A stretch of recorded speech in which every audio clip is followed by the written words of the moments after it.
Assalamualaikum warahmatullahi wabarakatuh. Perkenalkan, nama saya Rita Oktaviani dengan NIM 2357-2011-2016. Di sini saya akan meneliti dan menguji mengenai sistem penunjang keputusan dalam menentukan tingkat efektivitas asisten laboratorium yang ada di Prodi Farmasi Universitas Fordokok Bukit Tinggi. Berikut ini saya tampilkan sampel data dari dua variabel yang saya gunakan, yaitu penerimaan asisten laboratorium dan penilaian kinerja asisten laboratorium.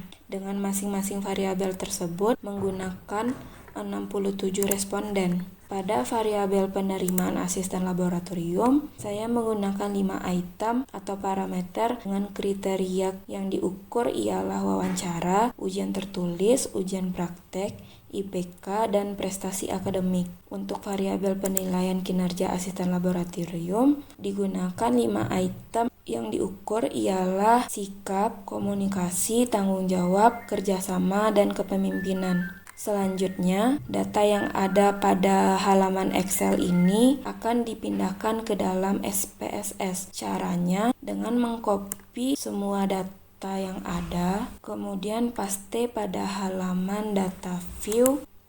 Setelah data muncul, kita pindah ke tab variabel view. Saya akan memberikan nama terlebih dahulu dengan penerimaan 1, 2, 3, 4, 5. Dan terakhir, untuk total skornya, saya beri nama penerimaan total.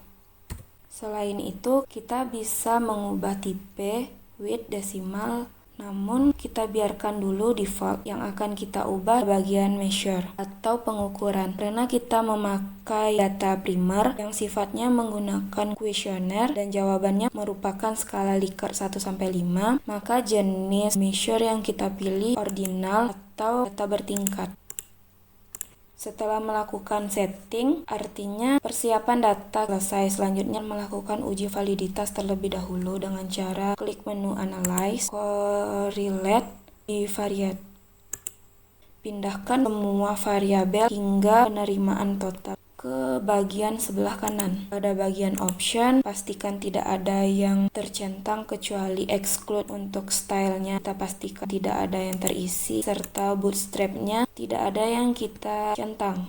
Kemudian tell of signifikannya pilih to tell. Selanjutnya kita klik OK. Hasilnya akan tampil seperti ini. Untuk melihat apakah data yang kita buat itu valid, ada dua cara. Pastikan data yang diolah SPSS sesuai dengan data yang kita inputkan sebelumnya. Kita telah menginputkan 67 data, dan pada tampilan output ini untuk N-nya atau jumlah data menunjukkan 67 data, yang artinya aplikasi SPSS telah sempurna dalam mengolah data kita. Untuk melihat uji yang telah kita lakukan, yang pertama dapat kita lihat signifikan totalnya pada bagian total ini. Jika kecil dari 0,05, data kita bisa dikatakan valid.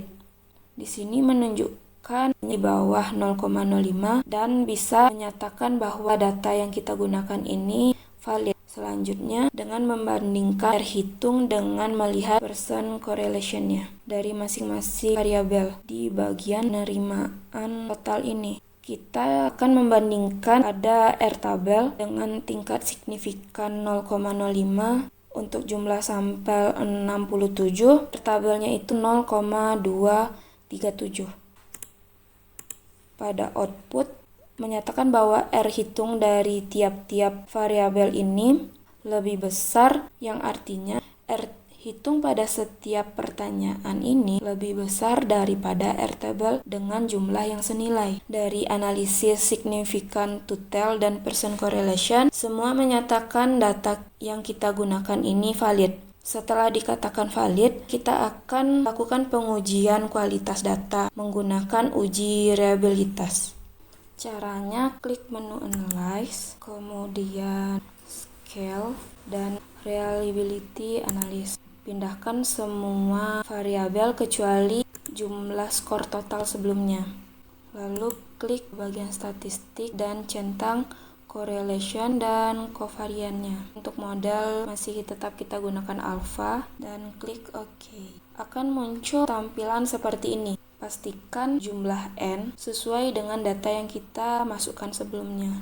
Data yang kita masukkan itu ada nih tampil 67 juga, yang artinya telah sesuai jumlah data yang diproses oleh SPSS. Untuk membuktikan data ini reliable atau tidak, kita akan melihat Cronbach's alfanya. Berdasarkan buku dari Profesor Imam Ghazali, menyatakan bahwa jika nilai Cronbach alfa minimal 0,7, maka data tersebut yang kita gunakan dikatakan reliable. Pada hasil Cronbach alfa di sini menyatakan bahwa 0,955, yang artinya di atas dari 0,7. Maka kesimpulannya, untuk semua butir pertanyaan dari masing-masing variabel, bisa dikatakan data yang kita gunakan itu valid dan reliable. Selanjutnya, uji data yang lainnya, yaitu uji normalitas. Tujuannya untuk mengetahui apakah nilai residual berdistribusi normal atau tidak. Karena model regresi yang baik ialah yang memiliki nilai residual berdistribusi normal. Jika nilai signifikan besar dari 0,05, maka nilai residual berdistribusi normal. Jika nilai signifikan kurang dari 0,05, maka nilai residual tidak berdistribusi normal. Kita akan melakukan langkah berikut. Yang kita inputkan hanya bagian totalnya saja.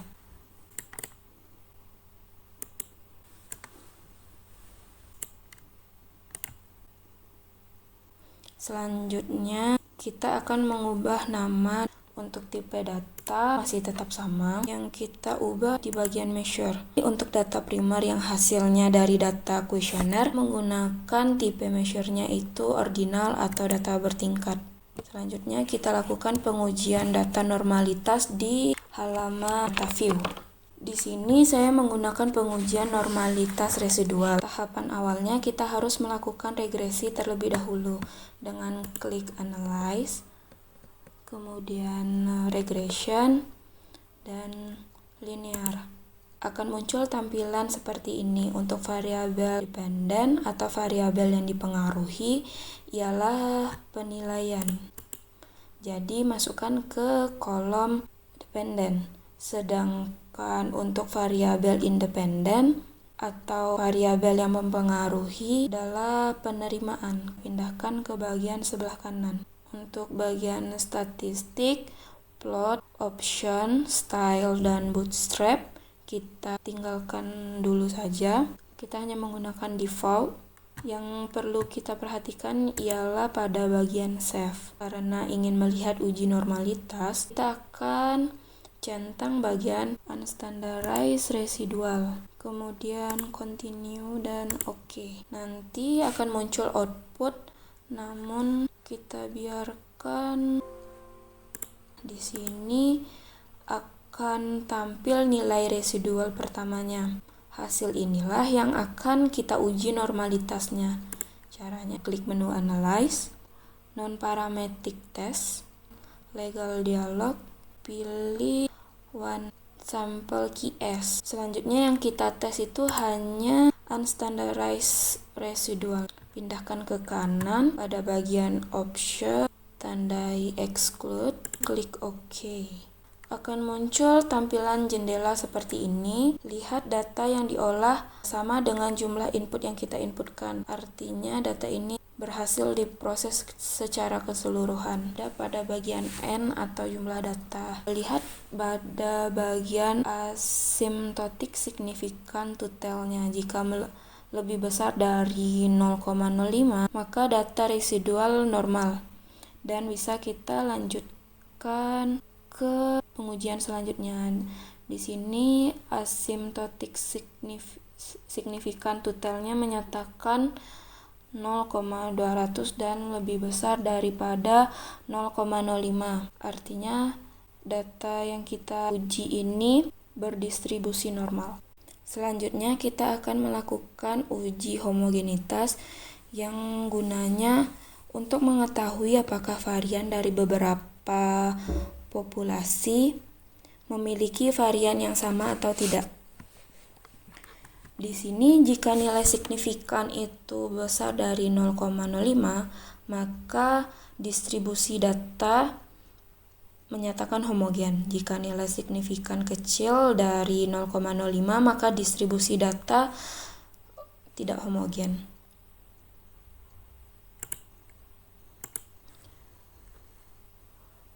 Caranya dengan mengcopy total dari variabel penerimaan dan total variabel penilaian kinerja. Untuk yang di Excel sheet 2 ini saya dapatkan dari halaman sebelumnya. Di sini saya hanya memindahkan saja agar mempermudah kita melakukan uji selanjutnya. Kemudian paste pada halaman data view. Ubah variabel di bagian variabel view ini.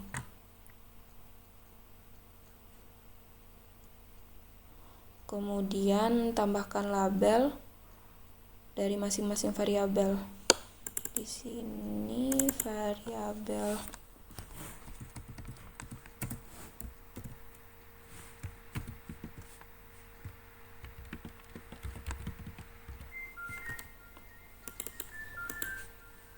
kemudian di sini variabel penilaian.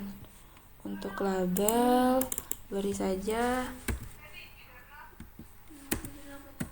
penerimaan A-SLAB, kemudian yang ini penilaian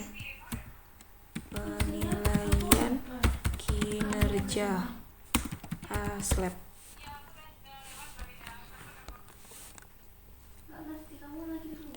Kembali ke data view. Untuk menguji homogenitas ini, pilih menu Analyze di halaman view.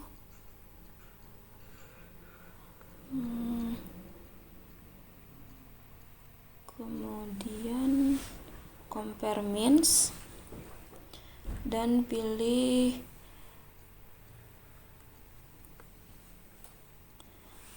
One Way ANOVA.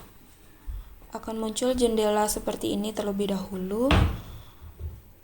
Masukkan penilaian kerja ke bagian dependent list dan penerimaan A-SLAB ini ke bagian faktor. Kemudian untuk option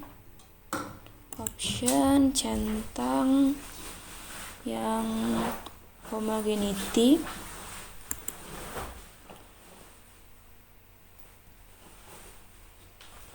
dan lanjutkan, lalu klik OK. Nah, akan muncul halaman output uji homogenitas. Yang akan kita lihat itu hanya pada bagian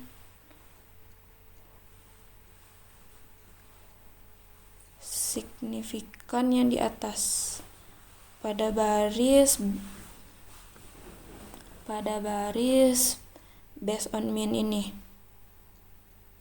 Di sini tertulis bahwa signifikan kita adalah 0,258, yang artinya signifikan kita besar dari 0,05 dan menyatakan bahwa distribusi data ini adalah homogen. Pengujian terakhir yang akan kita lakukan adalah uji independen sampel tes berpasangan atau dependen. Tes ini menguji 2 kali pengukuran pada variabel yang sama dengan syarat kedua datanya telah terdistribusi normal. Untuk mengetahui uji titas ini, klik menu Analyze, kemudian klik Compare Means, pilih Per Sample to Test, langsung klik OK. Nantinya akan tampil seperti ini. Pindahkan variabelnya, kemudian klik OK. Nah, di sini tampil nih halaman input untuk mengambil kesimpulan agar mengetahui apakah ada terletak perbedaan antara variabel penerimaan ASLEP dan variabel penilaian kinerja tersebut itu tidak ada perbedaannya. Bisa kita lihat pada tabel per sample test dan lihat bagian signifikan. Maaf, saya kecilkan dulu jendelanya. Nah, di sini tampil nih signifikan totalnya itu 0,840 yang artinya besar dari 0,05.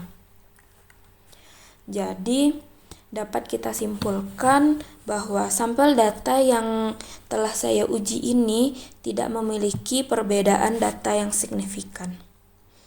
Sampai di sini pengujian data saya akhiri. Assalamualaikum warahmatullahi wabarakatuh.